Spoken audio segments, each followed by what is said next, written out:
ઝાલોદ તાલુકાની કોર્ટમાં ચાલતા કેસોના ઝડપી નિરાકરણ માટે લોક અદાલત કાર્યક્રમ યોજાયો। લોક અદાલતનો મતલબ લોકોની અદાલત। આ અદાલતમાં કોર્ટ ચાલતા કેસ બે પક્ષોની સહમતિથી સમાધાન કરવામાં આવે છે।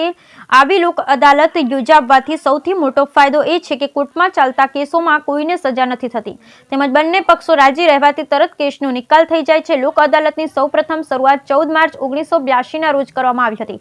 હવે આ લોક અદાલત સમગ્ર ગુજરાતમાં દરેક કોર્ટમાં સમયમર્યાદામાં સમાવિષ્ટ થતી તારીખો મુજબ યોજાય છે। તારીખ 14/12/2024 શનિવારના રોજ ઝાલોદ તાલુકાની કોર્ટ મારફતે લોક અદાલતનો કાર્યક્રમ કોર્ટના રૂમમાં યોજવામાં આવ્યો હતો। આ કાર્યક્રમના પ્રિન્સિપાલ સિનિયર જજ અને additional chief judicial magistrate Jhalod દ્વારા દીવો પ્રગટાવી ખુલ્લો મૂકવામાં આવ્યો હતો।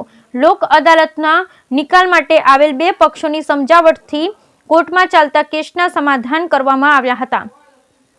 આ અદાલતમાં બંને પક્ષોની સમજૂતીથી વકીલો સહિત અરજદારો અને ફરિયાદોને હાજર રહેલ હતા। ત્યારબાદ કોર્ટ દ્વારા બંને પક્ષોના વકીલો અને કેસ લડનારા વ્યક્તિ બંને પક્ષને રૂઢિ અને પ્રથા મુજબની બંનેના ગામોની પંચો મળીને બંને પક્ષોને સમજાવટ કરી કેસનો નિકાલ કરવામાં આવ્યો હતો, જેથી બંને પક્ષકારો અને કોર્ટનો સમય બચે અને કોર્ટમાં કેસોનું ભારણ ઘટે તેવા સુંદર આશયથી લોક અદાલત યોજવામાં આવી હતી।